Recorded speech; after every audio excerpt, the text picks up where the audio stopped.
We in general at Knowunity don't really believe in the concept of managers. It also teaches you a certain confidence and a certain trust into yourself. I think we believe in people that know what they're talking about, also when they're leading stuff. Now the fastest scoring AI learning companion in Europe. Yeah. This is Benedict Kurz, German vice champion in tennis at the age of 17.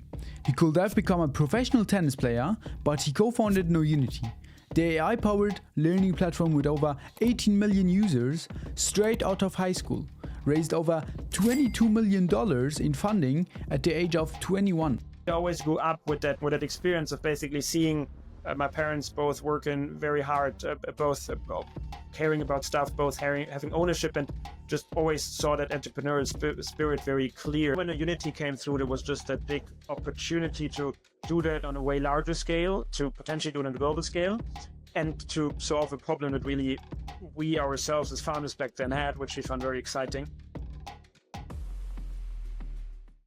Benedict, I really appreciate your time. First of all, how would you describe yourself, or what should listeners really know about you?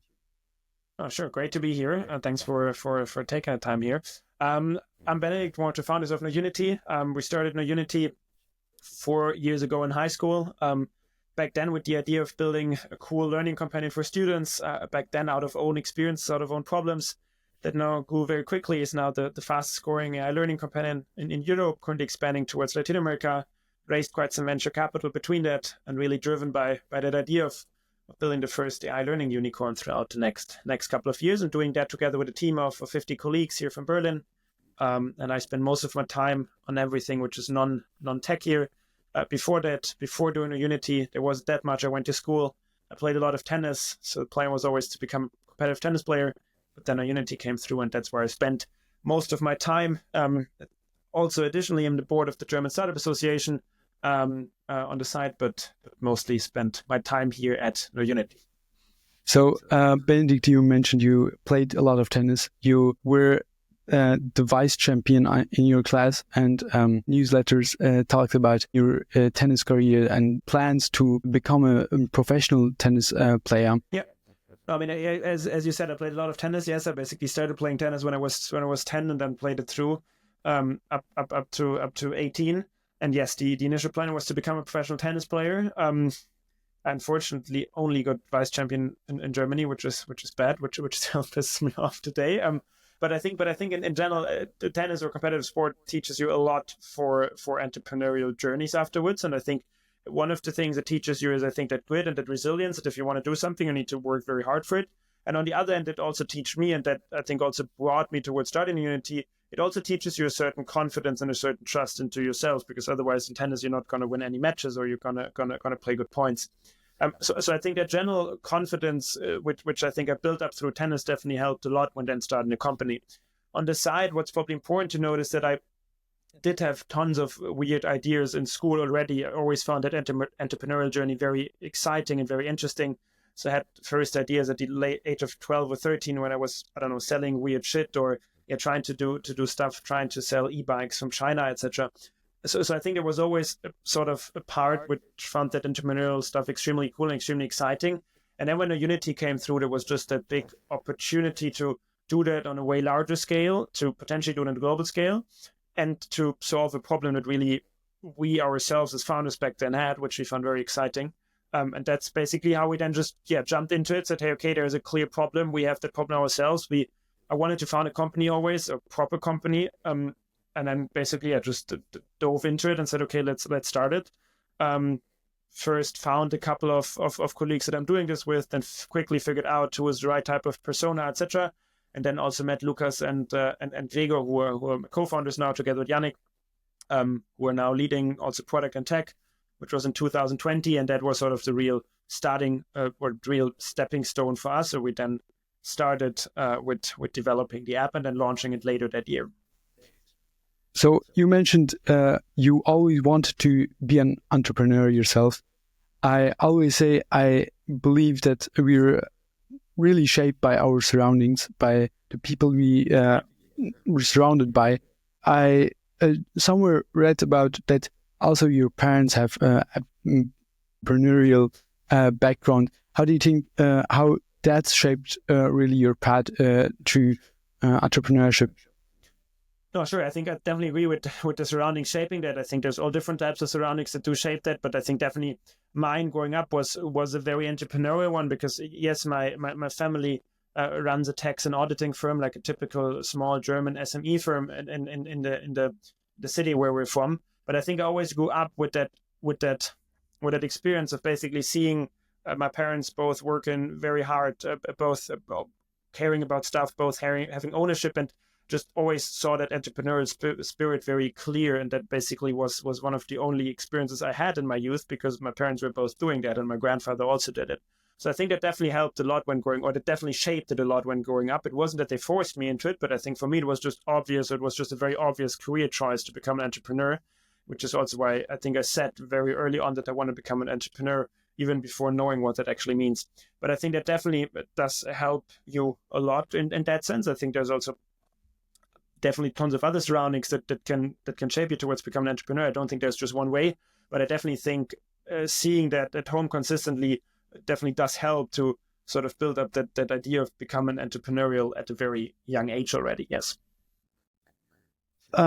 You were vice champion in tennis. Probably you also were very good in school. I didn't find anything about that. But with that background, back then you could actually start your studies at top universities. I think with that background, even at Ivy League universities.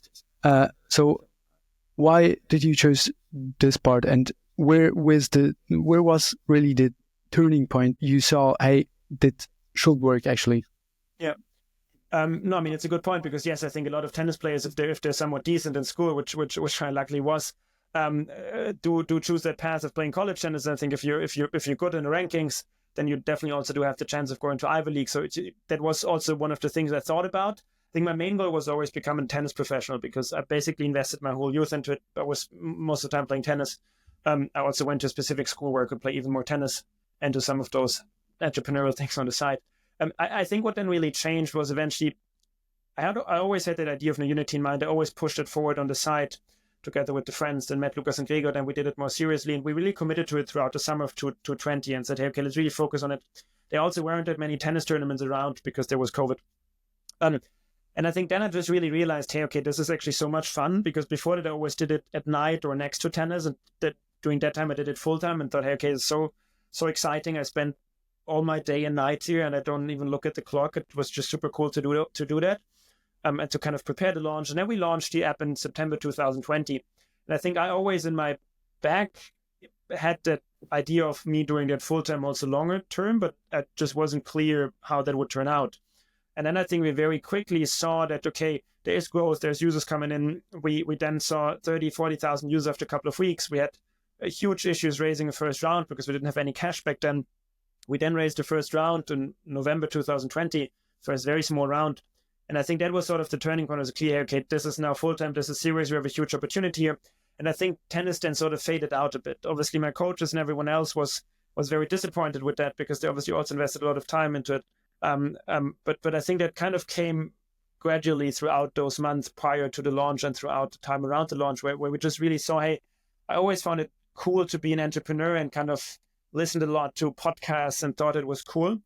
But then really seeing it myself at a very small scale, obviously, it just was something where we had a lot of fun with, where I had a lot of fun doing it. And then I just somewhat kind of came into it, and Knowunity became more serious. And then it was sort of a clear choice for Knowunity and against tennis, so to say. And I think university was always rather second or third choice. I think I only thought about it when, yes, you obviously have those Ivy League universities, which is a cool opportunity. But I think I never cared too much about university or academia in general.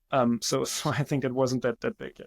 So will that also be your advice? Let's say someone has the idea. Will you say, do it? I think in general, probably yes.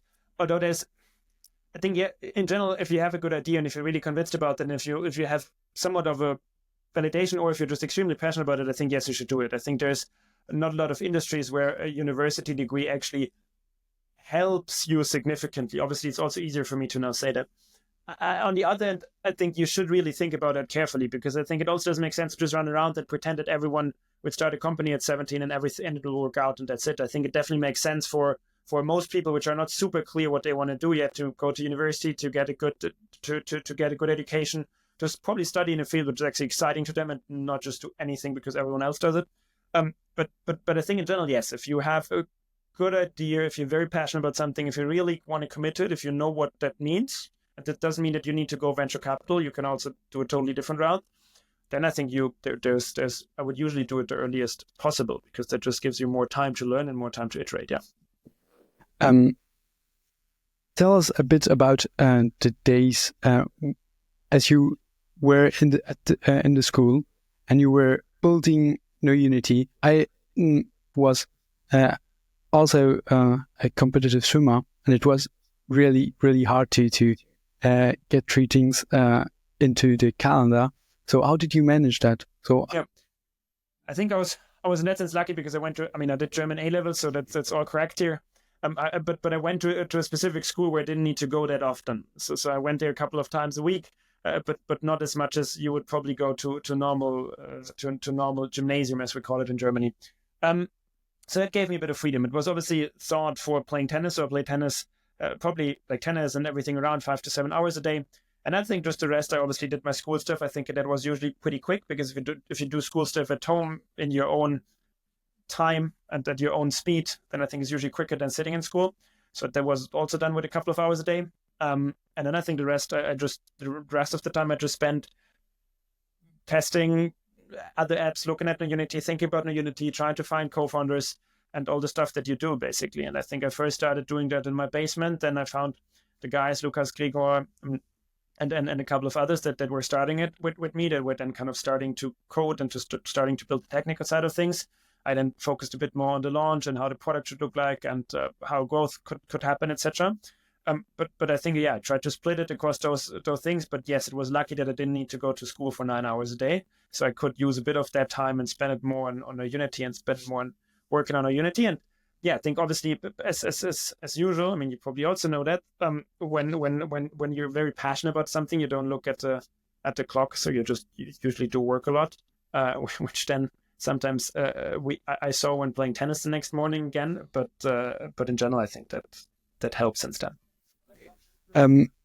Somewhere I found an advice from you. You mentioned somewhere that one of your don'ts is spending too much with people and investing in energy in those who aren't fully motivated. How do you find exactly those people who are really motivated and also dedicated? I think in general, that's an area where we probably learned a lot, and where I still think we are learning a lot. Like, how do you find the right type of culture fits? I think in the early days, I didn't really filter for culture, I just filtered for people that could do something on the engineering side. And because I didn't know a lot of people there, so I got someone on board that didn't work out. I tried something else, didn't work out, and I luckily found Lukas and Gregor. And I think that was just a very lucky coincidence, because it then really worked out, because they were starting their own thing. And then we said, okay, let's actually do it together. And then they were taking over the technical side also, and that's scoring extremely great since then. And I think is one of the biggest drivers of Knowunity. I think we then over time just realized, that was also when we raised a round already and we hired first people, we just realized how important it is to really define the culture that you want to build, really define core values always sound very fluffy, but to very clearly define, okay, what are the core values of the company? What do we really care about? What is it to work here? And be very explicit and clear about it. And I think, yes, we learned a lot there, and also didn't do a great job all the time in the past. But I think now we're way clear what it really means to work at Knowunity, what the core values are, how we value speed, how we rate the rate of learning, how, yes, at Knowunity it is probably more than usual working hours, because we want to keep the team lean and we have a very big ambition here. But I think you need to be extremely clear about it, because that just helps you filter out people, and that obviously also attracts the type of people that is interested in building something very unique and building something fast growing. But I think that took us quite a long time to fully figure it out. I still think we need time to figure it out. I think there's not a lot of companies that fully figured out that piece. But I think from early onwards, when we go back to like the very early days, you obviously just realize if also the other guys back then were spending their time off from school on Knowunity, or if they were doing any other stuff, if they were already treating it seriously, if they were shipping on deadlines, if they were trying to do the stuff that was discussed. I think there's usually always a few very clear signs that you see very early with people, if that works out, or if that's going to be a tough challenge. I think that was there was nothing different back then in the early days. Yeah, back then it was obviously even clearer, because if someone was just going to school and not doing anything after school, it was clear that he wasn't really motivated. Other way around. I think that's a bit different when you only have people working full time here. But yeah. So let's say you've done a wrong hiring decision. How do you manage it, or how do you fire people? How do you communicate it? Yeah, I think we also needed to learn that. And I think as also with hiring, I think there's a lot of stuff to still learn for us on the hiring and firing side also. I think the most important thing is probably firing someone should never come as a big surprise. I think sometimes it does. I think sometimes you also can't really prevent it, but it should actually never come as a surprise. It should really be clear for the person before that those are the expectations, this is not met, there is a clear development path, and there should be a clear, honest conversation about it. And I think that's also the cases where it went good. This was always very clear to everyone involved. And I think then you obviously are also able to part ways on a good note and just very clear, okay, the setup doesn't work for both sides, which doesn't mean that the person isn't good or isn't a good person. It just means that the type of setup doesn't fit to each other. I think so probably like the expectations doing it before, and best case not doing it as a surprise is probably the most important thing. The other topic is, I think for us, just something we also need to learn, and probably every founder will tell you that, is just you can never, it sounds pretty hard, but you can never fire too early. I think I've never seen someone who said, okay, I fired a person too early, which sounds very hard. But I think in basically no case so far, we saw that when we were unhappy with someone, that the other person was actually happy. I think in all of the cases, it's basically both sides being unhappy, and then it's just who calls it first. So I think as a founder, that's also somewhat of one of your clear tasks to constantly be on the lookout for, hey, okay, does this actually work out?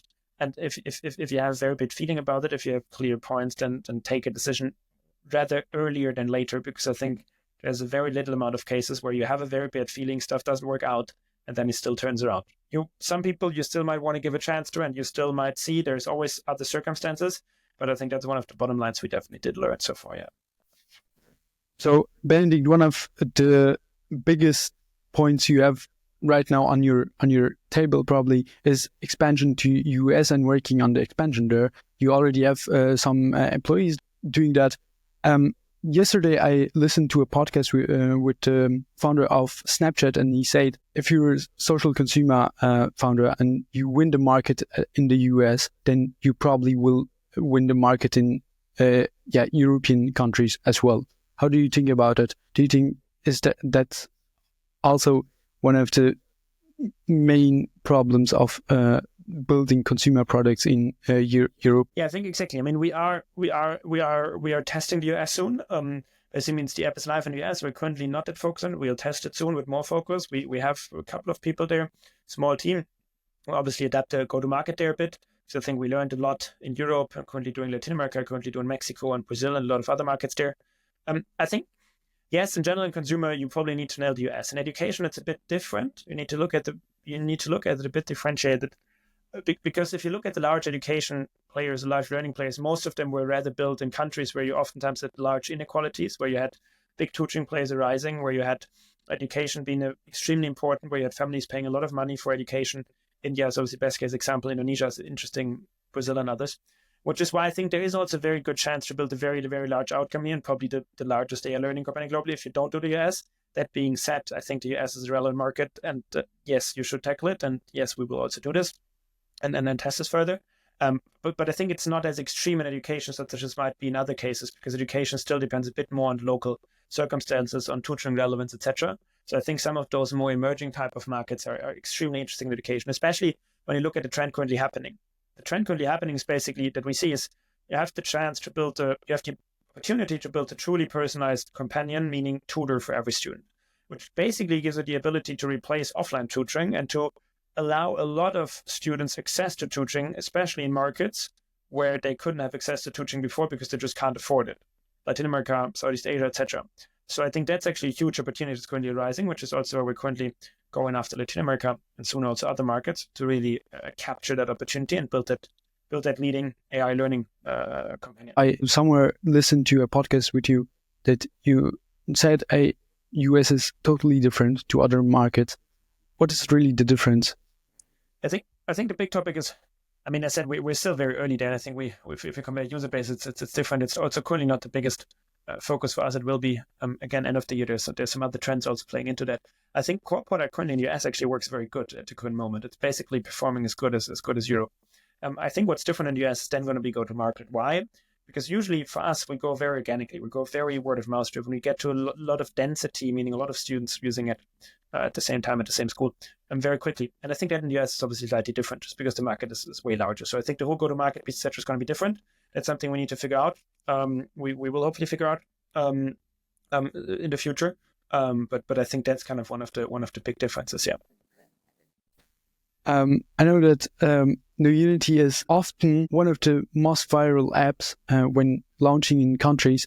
What is really the feature or the step that triggers this virality? At the end, I think it's our very unique go-to-market playbook, which is when we launch in new markets, we usually we get very local creators onto the platform. We get them to upload very good content. We get them to obviously post about it on TikTok, etc. And then we just see a lot of word of mouth happening from those creators sharing it in schools, from basically us going viral on TikTok with a lot of videos in the first couple of days usually. And then we see good App Store rankings. We see a lot of new users coming in, and then we see those organic growth motions coming in, which basically usually make us grow with largest extent organically, meaning word of mouth driven. And I think that happens in new markets very quickly after the first couple of days and couple of weeks. And that's obviously a big asset for us as a company, which allows us to grow into markets still with a localized product, with users loving it there very quickly. I think that's also the underlying most important thing, that users like the product, that they feel it's localized to them, to localize to the needs, that it doesn't feel like a European product which just pushed somewhere. And I think that then also leads to most of the word of mouth growth of those users in the markets, be it in Mexico, be it now in Brazil, where we just had the fastest ever country growth with a few thousand euros spent, so not with huge money. But yeah, that's basically Crazy. That's basically set up. Tell me about branding a bit. How did you build a brand that students really love?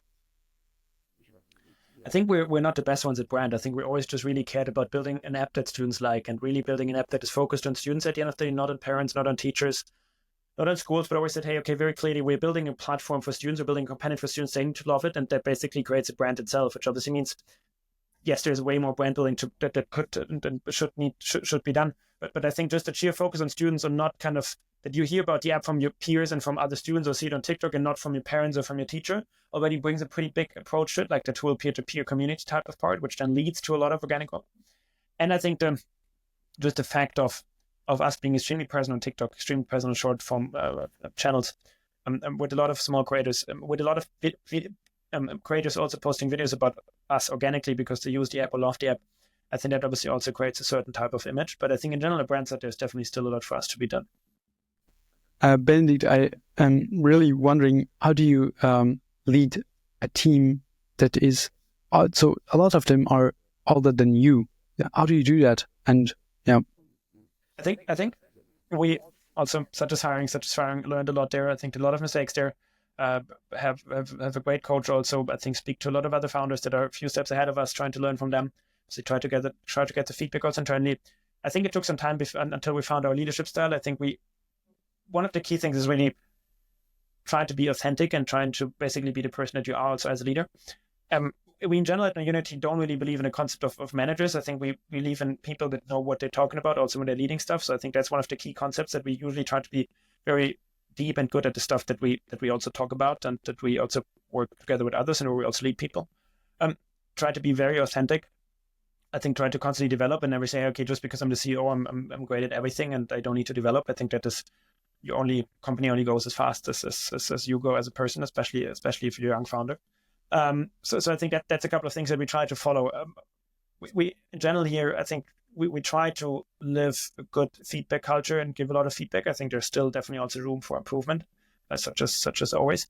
And I think we try to now bring on board, especially young, very driven people. Yes, some senior people on some certain areas, but usually young, very driven people that are doing things more often, I find, more pragmatic and more first principle, rather than just doing it in a way on how they did it before already, because that's an argument I hate. I think that's an argument that you get to hear a lot from people that worked at bigger companies and just saw it being done in way X and do want to follow exactly the same thing. So I think, getting people on board who are young and driven, I think helps also with leading a team. So also getting the right, let's say, leader to team fit to a certain extent, I would say. But yeah, it's an area of constant development for us, definitely. Yeah. Benedict, I can imagine you have full inboxes. You have a lot of distractions surrounding you. So how do you approach deep work? Yeah, I think I try to. We at Knowunity now have full meeting-free days. I think it works good for some people and worse for other people. I think I still need to improve on that. I mean, I mainly do a lot of deep work in the evening at night, but I can concentrate very good there. Similar to my co-founders and a couple of other colleagues here, which are usually here at night still. So that's actually one of the parts. I think I try to block out more of my time during the day, but that sometimes works better, sometimes works less. But I think it's all something we need to learn, that it's not cool to have a lot of meetings. It really is the opposite. You're really trying to optimize for the least amount of meetings. Sometimes that works better, sometimes that works less. But I think it's mainly the evening, sometimes on the weekend, one day usually. So how do you optimize your calls? How is it? I mean, I try to basically try to put them into different time brackets in that sense, and try to have clear times where I don't do any calls, which I said sometimes works better, sometimes works less. I think, yes, you should try to control your calendar. For me, that, also sometimes works better, sometimes works less. I usually try to block the Friday just for internal meetings. But yeah, honestly, I think that's an area where we need to develop still. Tell me about your hardest moments for you as a CEO at Knowunity.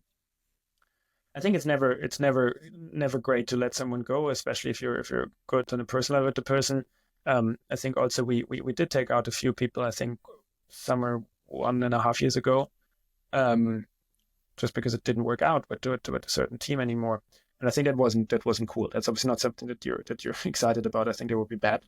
I think that wasn't easy. And I think it is usually a lot of ups and downs. So obviously also there are phases where it wasn't all great. I think it's basically on a daily basis that stuff works out, that other stuff doesn't work out. But I think so far we're in that sense very lucky, because we haven't had any huger crisis so far in that sense, which definitely will happen in the future. But I think so far it was always a typical up and down, sometimes a bit lower, sometimes a bit higher. You have really, really prominent investors at such a young age. What's one mistake that other young founders shouldn't do that you did? Sorry, a mistake that we did. I think the first few fundraisers, we didn't really know how to build up FOMO with investors to a certain extent, which is important. How to do timing in a given round, because we just started speaking to investors and then kind of came through, and didn't really realize that also obviously VCs are talking to each other a lot, and that obviously most of the information that you share with one of the fund also get shared with other funds. So I think that's just like the typical games of VC. How do you play timing? How do you play FOMO to a certain extent, which is a part of fundraising? Yes. I think that's something which we learned over time, where I think we had very cool people helping us out a lot from then, in that sense, comparatively early on. But I think that's something in the first few days that we definitely could have done better. What market entry strategy did you really use in different countries? We launch in different countries. It's basically, for us, it's usually the content part, where we try to get very good creators on board that basically start putting content with us, and then basically do a lot on the TikTok front, do a lot on the paid side the first couple of days to get the density up and running, and then we usually see those network effects coming in, and basically users coming in organically. That's like in summary, I think the model that we do, and do it internally with a team that runs different markets. So there's obviously also a lot of experience and a lot of smaller tweaks getting built up, which are pretty important in making that a success, which I think are some of them are small secret tweaks. Yes. And I want to know, what's your approach to growth experiments? So how do you decide what to test? I think we are in general a very A/B testing driven company. In product, we run multiple tests per week across different product teams, so not only growth, but also product side, optimization team, activation team, other product teams. I think there's also some cases where actually just testing doesn't make a lot of sense. There's also some products which I think you just need to build the full flows to give it the proper experience, where you can't iterate your way to it. I think we always are very hypothesis driven. Okay, those are our core metrics. This is our hypothesis, how we'll move it. We basically try to test it. We usually try to test multiple variants, and not just one or two variants, but multiple different variants. And then we have a clear list of all the learnings of all the A/B tests, and we basically then compound the learnings from that. I think that is usually the project we take, we built an own internal A/B testing tool there. So in general, I think very testing driven. I think that's something we learned early onwards, that we obviously have a big asset of having a lot of users, having a lot of data, and that obviously helps with testing a lot, and with then learning even more and learning even quicker. So that's something we do throughout the funnel. Yeah. Thanks a lot. From vice champion of Germany in your class to building an app for millions of users. Thanks for joining us, Benedict. Oh, sure. It was great chatting, and thanks for taking the time. Thanks a lot.